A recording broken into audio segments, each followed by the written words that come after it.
अस्सलाम वालेकुम। आज हम नया कोई टॉपिक तो नहीं, लेकिन पुराना जो लूप्स का टॉपिक चल रहा है उसी में एडवांस करेंगे, उसी में आगे बढ़ेंगे। इसके अंदर अब आते हैं एक इनफाइनाइट लूप पैटर्न। हम वाइल लूप पढ़ चुके हैं, तो वाइल लूप में क्या होता था, हम वाइल के आगे कंडीशन डालते थे, ठीक है, और उसके बाद फिर जो भी कंडीशन जब तक ट्रू होती थी तब तक वाइल लूप चलता था। जब कंडीशन फॉल्स हो जाती थी तो वाइल लूप रुक जाता था। ये नाम से आपको पता चल रहा होगा, इनफाइनाइट लूप पैटर्न मतलब इनफाइनाइटली चलेगा। अब आप ये सोचो कि फॉर लूप में हम इनफाइनाइटली चला सकते हैं। फॉर लूप में आप लाख का नंबर डाल दो, रेंज में 10 लाख डाल दो, करोड़ डाल दो, 10 करोड़ डाल दो, बट वो फिर भी इनफाइनाइट नहीं होगा। इनफाइनाइट का मतलब है बस चलता रहेगा, ठीक है। तो यही काम हम उसके अंदर तो कर नहीं सकते, फॉर लूप के अंदर। इसके लिए हमारे पास आता है वाइल लूप। हमें बचाना है, सबसे पहले आइडियली खोल लेते हैं। वाइल लूप हमें किस तरह बजाता है। फॉर एग्जाम्पल, मैंने एक वेरिएबल बनाया आई इज इक्वल टू 2 का, सही है, और फिर मैंने वाइल के आगे कंडीशन डाल दी, while I is equal to 2, ठीक है। अब ये लूप अगर मैं चलाता हूँ प्रिंट आई, तो ये चलता रहेगा इनफाइनेटली, ये रुकेगा नहीं कभी, जब तक इसके अंदर मैं कोई एक्यूमुलेटर लूप लगा के वाइल की वैल्यू ना चेंज करूँ। वाइल की कह रहा हूँ, आई की वैल्यू चेंज ना करूँ जब तक, ताकि उससे वाइल रुक जाए जब आई की वैल्यू चेंज हो। ये मैं चलाऊंगा तो ये देखना चलता रहेगा, ठीक है। इसको मैंने रोक दिया, मैं यही चीज करता हूँ वापस, वाइल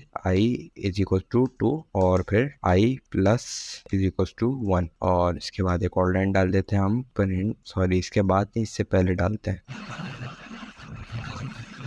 तो देखना, इससे एक या दो बार लूप चलेगा, उसके बाद रुक जाएगा, क्योंकि आई की वैल्यू चेंज हो जाएगी। तो देखो, एक बार ही चला, 2 प्रिंट किया और रुक गया। लेकिन मैं वही कह रहा हूँ, इन्फाइनाइटली चलाएंगे, और हम इन्फाइनाइट चलाने के लिए हमें ये कंडीशन डालनी पड़ेगी। तो हम इस चीज़ से किस तरह बच सकते हैं। इस चीज़ का बचने का एक सिंपल तरीका है, ये कंडीशन हमने डाली है। कंडीशन क्या आंसर दे रही है, कंडीशन आंसर दे रही है हमें ट्रू, सही है। और लेकिन इसके लिए हमें मसला क्या आ रहा था, हमने एक वेरिएबल आई का पहले बनाया, उसके बाद फिर हमने इधर कंडीशन दी। क्या ही करें, अगर हम डायरेक्ट वाइल के आगे ट्रू लिख दें तो क्या इसकी लॉजिक सेम है। एग्जैक्टली इसकी लॉजिक सेम है, तो हम यहाँ पे कुछ भी डाल सकते हैं। प्रिंट मैं आई कर देता हूँ, आई भी नहीं बल्कि मैं कर देता हूँ प्रिंट 2 कर देता हूँ, फॉर, क्योंकि अगर इस लूप को लेके चले तो हमने आई कोई वेरिएबल नहीं बनाया, तो हमने 2 कर दिया, या बल्कि 2 भी नहीं, हम इसको कर देते हैं स्ट्रिंग बनाते हैं और फिर एडमी कर दिया। और अब अगर हम इसको प्रिंट करेंगे तो ये देखना, ये चलता रहेगा, और इसको हमने यहाँ पे रोक दिया। तो ये है इनफाइनाइट लूप। अब इसको यहाँ पे देख लेते हैं, यहाँ पे क्या लिखा हुआ है। यहाँ पे हमने एक फंक्शन बनाया हुआ है हेलो के नाम से, जो कि a greeting service, it repeatedly request the name of the user and then greets the user. तो ये इनपुट लेता है और व्हाट इज योर नेम, और प्रिंट हेलो कर देता है, और नाम के साथ हेलो कर देता है। तो इसको मैं चला के आपको दिखा देता हूँ क्या हो रहा है इसके अंदर। तो बड़ा सिंपल प्रोग्राम है हमारा। वाइल ट्रू है, नेम पूछेगा, प्रिंट करता रहेगा जितनी बार भी नेम मांगेगा। तो इससे अगर मैं ये फंक्शन चलाता हूँ हेलो टू का,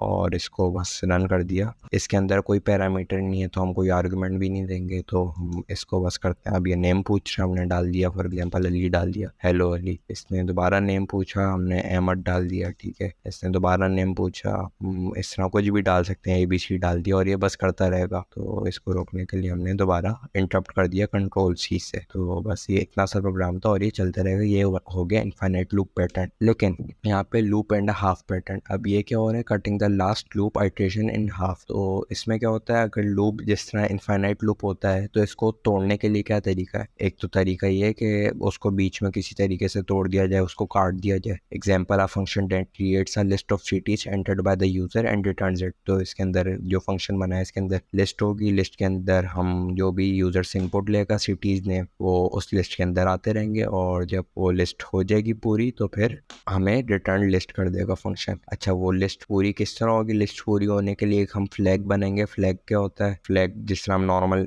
जबान में इस्तेमाल करते हैं, रेड फ्लैग होता है, ठीक है। इस तरह एक तरीके का ये फ्लैग ही होता है। रेड फ्लैग एक निशानी होती है कि अगर ये चीज़ हो तो फिर आगे क्या होना है। अब इसके अंदर हमने बड़ा बेसिक सा फंक्शन बनाया, लिस्ट की एक एम्प्टी लिस्ट बना दी, ठीक है। सिटी का एक इनपुट ले लिया हमने, और फिर हमने किया while city is not equal to this, ये है एम्प्टी स्ट्रिंग। ये एम्प्टी स्ट्रिंग का हमने फ्लैग बनाया है। तो फ्लैग इज नॉट मतलब झंडे वाला फ्लैग नहीं है, जो रेड फ्लैग अक्सर लफ्ज इस्तेमाल किया जाता है, ठीक है, कि डेंजर जोन या नॉट गोइंग जोन, ठीक है। उस टाइप का हमने बनाया कि अगर ये कंडीशन हमारे पास आ जाए, ये ट्रू हो जाए, अभी मतलब ये सॉरी फॉल्स हो जाए, क्योंकि इधर नॉट इक्वल्स टू है, तो फिर अगर ये फॉल्स हो गई तो इसका मतलब, चलो मैं अभी इसको बता देता हूँ। हम एक लूप के अंदर क्या कर रहे हैं, लूप के अंदर जो भी सिटी एंटर होगा हम उसके अंदर अपेंड कर देंगे, ठीक है। मतलब वो सिटी लिस्ट के अंदर अपेंड कर देंगे, और फिर सिटी का दोबारा इनपुट मांगेगा, और फिर ये लूप यूं चलता रहेगा, और and the and return list. तो अगर दोबारा लूप चला और एंटर सिटी में किसी ने एम्प्टी स्ट्रिंग डाल दिया, डायरेक्ट एंटर कर दिया, ये वाली कंडीशन हमारे पास फॉल्स हो जाएगी और हमारा प्रोग्राम रुक जाएगा, ठीक है। क्योंकि अगर इधर हमने एम्प्टी स्ट्रिंग डाल दिया तो सिटी क्या हो जाएगा हमारे पास, एम्प्टी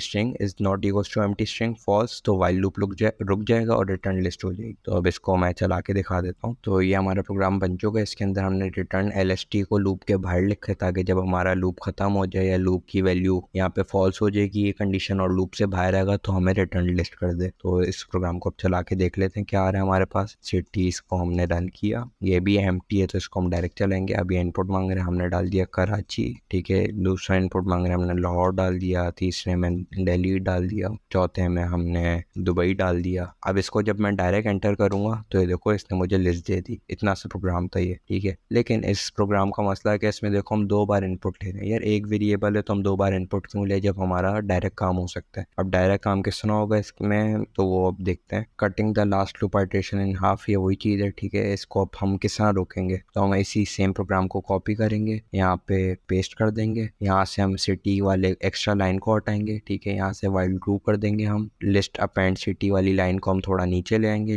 क्यों लाएंगे सब मैं अभी आपको प्रोग्राम का जब स्ट्रक्चर आप देखोगे तो आपको समझ में आएगा कि इस तरह की चीज़ हम क्यों कर रहे हैं, ठीक है। और तो यहाँ पे हम डाल देंगे सिटी इज इक्वल्स टू ना एम्प्टी स्ट्रिंग डाल देते हैं, ठीक है। और फिर बस हमने इसको ये कर दिया तो हम एंटर करके रिटर्न LST कर देंगे और यहाँ से रिटर्न LST हटा देंगे हम। तो अब इस प्रोग्राम का आप स्ट्रक्चर एक बार रीड करो। प्रोग्राम क्या चल रहा है, हमने एक फंक्शन बनाया है, एम्प्टी लिस्ट बनाई है सेम वाइल, बस हमने यहाँ पे क्या कर दिया, यहाँ से सिटी वाली लाइन हटा दी और वाइल ट्रू कर दिया। हमने इनपुट लिया, वाइल ट्रू का लूप चलेगा, एक बार तो लाजमी चलेगा। अगर हम यहाँ पे सिटी के अंदर डायरेक्ट एंटर कर देंगे तो फिर हमारा लूप नहीं चलेगा हमारा और डायरेक्ट वहीं पे प्रोग्राम एंड हो जाएगा। लेकिन इसके अंदर हमारा लूप चलेगा, एक बार तो लाजमी चलेगा। उसके बाद फिर हम अगर यहाँ पे एम्प्टी डाल देंगे तो फिर ये रिटर्न लिस्ट कर देगा, लेकिन एम्प्टी लिस्ट रिटर्न करेगा। और अगर हम इधर एम्प्टी डाल देते तो इधर हमें कुछ भी रिटर्न ना करता अगर पहली बार लूप चल रहा होता। और इधर इफ की कंडीशन हमने लगाई हुई है। इफ की कंडीशन के अंदर हम एम्प्टी स्ट्रिंग चेक कर रहे हैं कि डायरेक्ट एंटर किसी ने कर दिया, एंटर कर दिया तो रिटर्न लिस्ट हो जाएगा, नहीं किया हो तो लिस्ट के अंदर सिटी अपेंड हो जाएगा और लूप वापस चलेगा। इस तरीके से हम इसको देखते हैं। प्रोग्राम की वर्किंग एग्जैक्टली सेम होगी, ये सिर्फ करने का तरीका अलग है, तो जिससे कहते हैं लॉजिक अलग है। तो इसको हम चलाते हैं। एंटर सिटी कराची कर दिया, लाहौर कर दिया, मुंबई कर दिया, ठीक है, दोबारा दुबई कर दिया। तो अब मैं वापस एंटर करूंगा तो ये देखो इसने लिस्ट एंटर कर दी। अब इस प्रोग्राम को अगर मैं वापस चलाऊं सिटीज और अब मैं एंटर कर देता हूँ तो देखो इसने एम्प्टी लिस्ट रिटर्न कर दी क्योंकि रिटर्न लिस्ट यहाँ पे लिखा हुआ था। लेकिन अगर मैं इस प्रोग्राम को रख के सिटीज करता हूँ और अब मैं एंटर करता हूँ तो ये मुझे कुछ भी नहीं देगा। अच्छा सॉरी, मैं यहाँ पे एक चीज़ मिस्टेक कर ली थी मैंने, अगर पिछली वीडियो में पहले भी बोला हो, यहाँ पे एम्प्टी लिस्ट रिटर्न करेगा। उसकी वजह है क्योंकि रिटर्न लिस्ट लूप के अंदर लिखा हुआ है, लूप के अंदर कह रहा हूँ, फंक्शन के अंदर लिखा हुआ है, लूप के बाहर है। तो जब लूप नहीं चलेगा लेकिन रिटर्न लिस्ट होगा, ठीक है। तो यहाँ पे तकरीबन दोनों प्रोग्राम की वर्किंग सेम है, लेकिन इसकी लॉजिक थोड़ी सही है, तमीज़ की है। सिटी का वेरिएबल 2 बार नहीं बन रहा इस, और एक इफ़ की कंडीशन में हमारा काम हो रहा है। इधर हम 2 बार वेरिएबल बना रहे हैं, वाइल लूप के अंदर भी हमने कंडीशन दी हुई है। तो करने के तरीके के ऊपर डिपेंड करता है। हमारे पास ये सब करने का एक और तरीका भी है, वो है ब्रेक स्टेटमेंट का यूज़ करके। अब ब्रेक स्टेटमेंट क्या है, तो अभी हमने जो लास्ट प्रोग्राम बनाया था वो ये प्रोग्राम बनाया था, ठीक है। इसके अंदर वही वाइल ट्रू किया, फिर सिटी का अंदर इनपुट लिया एक बार, फिर वो सिटी के अंदर कंडीशन चेक की और रिटर्न लिस्ट कर दिया और लिस्ट डॉट अपेंड सिटी कर दिया, ठीक है। लेकिन ब्रेक स्टेटमेंट क्या काम करती है, ब्रेक स्टेटमेंट का आपको नाम से पता चल रहा होगा, ब्रेक क्या करती है, लूप को ब्रेक कर देती है। अब यहाँ पे लिखा था break statement is used inside the body of a loop when executed it interrupts the current iteration of the loop, execution continues with the statement that follows the loop body. तो इसके अंदर क्या हो रहा है, अब ये वाला प्रोग्राम है ब्रेक को इस्तेमाल करते हुए। इसके अंदर हमने सेम फंक्शन बनाया है, वाइल ट्रू रखा है एक्जैक्टली सेम, सिटी का इनपुट लिया एक्जैक्टली सेम, इफ की कंडीशन डाली वो भी एक्जैक्टली सेम। हमने बस रिटर्न लिस्ट की जगह यहाँ पे ब्रेक डाल दिया और ब्रेक के बाहर हमने फिर ब्रेक लग गया। तो अगर हम कभी भी किसी ने ये एंटर किया, एम्प्टी स्ट्रिंग एंटर कर दिया डायरेक्ट, तो हमारा लूप ब्रेक हो जाएगा और सीधा ये रिटर्न लिस्ट पे आ जाएगा और ये वाली लाइन पाइथन रीड नहीं करेगा, ठीक है। लेकिन अगर ये कंडीशन फॉल्स होती है तो ब्रेक वाली लाइन नहीं चलेगी, ब्रेक वाली लाइन नहीं चलेगी तो ये वाली लाइन चलेगी, ये वाली लाइन चल गई तो लूप वापस चल जाएगा। बस इतना सा काम था, ठीक है। इस वाले को भी मैं करके चला देता हूँ, इसकी फंक्शनिंग भी एग्जैक्टली सेम होगी क्योंकि यहाँ पे लॉजिक का फर्क है, प्रोग्राम का फर्क नहीं है, ठीक है। तो ये प्रोग्राम बन रहा है इस बार हमारा हमारा, और इसके अंदर रिटर्न लिस्ट जो है वाइल लूप के बाहर रखेंगे रिटर्न लिस्ट को हम। तो रिटर्न लिस्ट इफ कंडीशन के भी बाहर है, वाइल लूप के भी बाहर है। इफ के अंदर हमारे पास ब्रेक आएगा, एलएसटी या पॉइंट भी वाइल लूप के बाहर है, वाइल लूप के नहीं सॉरी इफ के बाहर है, वाइल लूप के बाहर सिर्फ रिटर्न लिस्ट है। तो लॉजिक का फर्क है, प्रोग्राम की वर्किंग एग्जैक्टली सेम ही रहेगी। अब मैं सिटीज को अगर चलाऊंगा और तो आप देखो मैं कराची डाला, लाहौर डाला, पेशावर डाला, सब सही चल रहा है। यही मैं डायरेक्ट एंटर कर दूंगा तो इसने मुझे तीनों शहर दे दिए। और इसको अगर मैं दोबारा चलाता हूँ और मैं डायरेक्ट एंटर कर देता हूँ तो इसने देखो एम्प्टी लिस्ट दे दी, एग्जैक्टली सेम। अब हम आ जाते हैं ब्रेक एंड कंटिन्यू स्टेटमेंट। जिस तरह ब्रेक स्टेटमेंट होती है लूप को ब्रेक करने के लिए, कंटिन्यू स्टेटमेंट क्या होती है लूप को कंटिन्यू करने के लिए। अब आप सोचोगे लूप तो ऑलरेडी चल रहा है उसमें क्या कंटिन्यू करना, तो इसको पढ़ लेते हैं। यहाँ पे क्या लिखा है, continue statement is used inside the loop of body, ठीक है। When executed it interrupts the current iteration of the loop, execution continues with the next iteration of the loop. In both cases break and continue only the inner most loop is affected, okay. So continue क्या करता है, continue करता है, चलो मैं आपको ये continue की एग्जांपल मैं फॉर लूप में करके दिखा देता हूँ। यहाँ पे फॉर लूप है, फॉर लूप में नहीं किया हुआ, मतलब बल्कि यहाँ पे भी फॉर लूप में किया हुआ है, लेकिन मैं आपको बस समझा के दिखा देता हूँ एक सिंगल फॉर लूप के अंदर इजी तरीके से। तो यहाँ पे ठीक है, प्रिंट अगर मैं आई कर दूंगा तो फिर ये मेरे पास आई 10 तक आ जाएगा, सही है। अब अगर मैं यही चीज करता हूँ प्रिंट आई, ठीक है, if I is equal to 6, ठीक है, तो ब्रेक किया मैंने, लूप ब्रेक कर दी। और अगर आई ये वाली कंडीशन फॉल्स हो गई तो प्रिंट आई कर देगा ये, सही है। तो 0 1 2 3 4 5 पे आया, 6 आया तो इसने ब्रेक कर दिया लूप, सही है। अब उसके आगे ये लूप चला ही नहीं, ब्रेक की जगह मैं सिर्फ कंटिन्यू लिख दूं तो आप देखना क्या होगा, 0 1 2 3 4 5 7 8 9, इसने 6 को स्किप कर दिया। तो जिस जगह लूप में आपने जिसके अंदर भी कंटिन्यू डाला होगा, कंटिन्यू से क्या होगा, जिस कंडीशन के अंदर भी कंटिन्यू डाला होगा उस कंडीशन पे जैसी लूप आएगा, अगर वो कंडीशन हुई, ट्रू हो गई वो कंडीशन, तो फिर लूप उस वाली आइट्रेशन को स्किप कर देगा और अगली आइट्रेशन पे कंटिन्यू कर देगा, ठीक है। वो उस वाली लाइन को फिर उस वाले लूप को नहीं चलाएगा आगे, उस वाले लूप को स्किप कर देगा। आई होप सो आप लोगों को समझ शॉर्ट में समझ आ गया होगा कि यहाँ पे क्या हो रहा है कि कंटिन्यू आपने जिस कंडीशन के अंदर भी लिख दिया वो वाली आइट्रेशन स्किप हो जाएगी, ठीक है, वो स्किप कर देता है आइट्रेशन को। ब्रेक क्या करता है,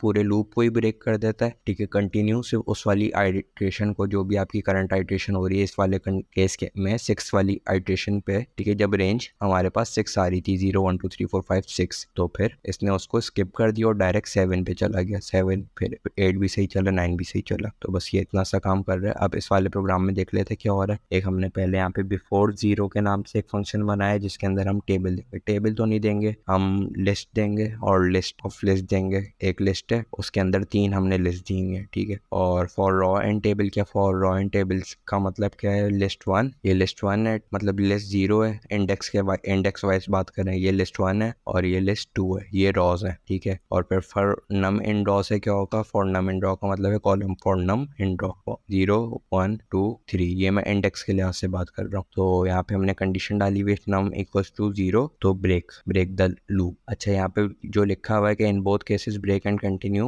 only the inner most loop is affected, तो अगर हमने ब्रेक लगाया है तो ब्रेक से हमारा ये वाला लूप टूटेगा, ना कि बाहर वाला लूप, सही है। इतना सा काम हो रहा है। प्रिंट नंबर कॉमा एंड के अंदर हमने एम्प्टी स्पेस रखी हुई और फिर प्रिंट कर दिया। तो इस प्रोग्राम को मैं चला के दिखा देता हूँ। तो हमारे पास ये प्रोग्राम बन गया बिफोर 0 का। अब अगर मैं इसको कॉपी करता हूँ और इसको यहाँ पे पेस्ट कर देते हैं लिस्ट को भी, तो तकरीबन हमने सेम टाइप की ही लिस्ट बनाई है, ये बस एक लाइन के अंदर लिखा हुआ है, ये फर्क है। अब हम इस बिफोर 0 के अंदर हम इसको चलाते हैं और यहाँ पे इस LST को रख देते हैं, सही है। अच्छा सॉरी, बिफोर 0 था, मैंने सिर्फ बिफोर लिख दिया, इसको भी सही कर लेते हैं। यहाँ पे हमने इस प्रोग्राम को चला दिया, इसने देखो 2 3 प्रिंट कर दिया और 159 प्रिंट कर दिया। अब ये वाली लाइन क्यों प्रिंट नहीं की, उसकी वजह ये, जब ये पहला इसने लूप चलाया, पहली रॉ रीड की, रॉ के अंदर जब नम 0 आया, ठीक है, नम 0 इधर आ रहा था, तो वहाँ पे लूप ब्रेक हो गया और इसने फिर अगला भी रीड नहीं किया 6। फिर जब ये अगली लाइन में आया तो हमारे पास पहला ही 0 था, तो पहली बार जब ये वाला लूप चला,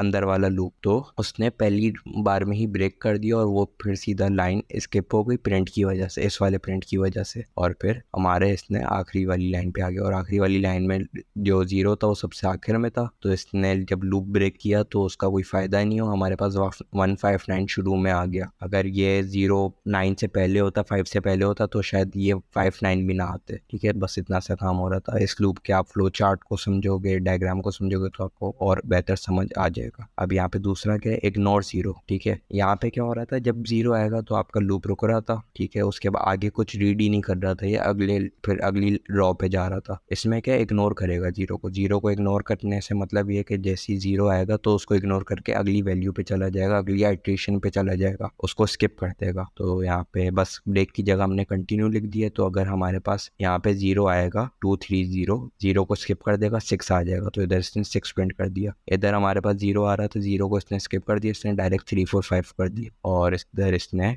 आखिर में आ रहा था तो इसको स्किप कर दिया, तो भी कोई फर्क नहीं पड़ा। आप सोच रहे हो कि ये कोई लाइन का फर्क है, एक इसने कोई स्पेस क्यों नहीं छोड़ा जीरो के लिए? उसकी वजह ये, जब यहाँ पे कंटिन्यू हो गया तो ये वाला पूरा लूप ही स्किप हो गया। सही है, उसके बाद इसने सिर्फ लाइन चेंज की है। ऐसा हो रहा था ब्रेक के केस में, यहाँ पे जब कंटिन्यू हो रहा है तो फिर यहाँ पे जैसी कंटिन्यू होगा तो ये वाली लाइन स्किप करेगा और ये वाला लूप दोबारा चलेगा। ठीक है, सिर्फ ये वाली लाइन स्किप होगी जो भी कंटिन्यू के बाद लिखी हुई है। लूप दोबारा चला, कंडीशन फॉल्स हुई तो कंटिन्यू नहीं हुआ, तो उसने प्रिंट नंबर कर दिया। प्रिंट नंबर क्या आया हमारे पास, इस केस के अंदर हमारे पास 6 आ रहा था। तो इस प्रोग्राम को भी मैं कंफर्मेशन के साथ तौर पे चला के दिखा देता हूँ। तो अगर मैं इग्नोर जीरो वाला चलाता हूँ और इसके अंदर मैं LST को पुट करता हूँ तो असूलन मेरे पास सही चला। ये देखो, इसने जीरो को स्किप कर दिया, इसने दोबारा यहाँ पे भी जीरो को स्किप कर दिया और फिर आखिरी वाले जीरो को भी स्किप कर दिया। और यहाँ पे आप एंड भी समझ रहे होगे कि इसने 6 के बाद एक स्पेस दिया, 9 के बाद दिया है, दोबारा 9 के बाद दिया है, 3 के बाद एक स्पेस दिया है, 7 के बाद दिया है, 2 के बाद दिया है, 3 के बाद दिया है, 1 के बाद दिया है। तो वो एंड की वजह से स्पेस दे रहा था और प्रिंट जो हमने एम्प्टी स्टेटमेंट दी हुई थी उसकी वजह से हर रॉ के बाद लाइन चेंज कर रहा था। तो आज की वीडियो को यहीं तक रखते हैं। हो सकता है आप ब्रेक और कंटिन्यू को अच्छे तरीके से समझोगे, नहीं तो इसके और प्रैक्टिस के टास्क होते हैं उनको आप करना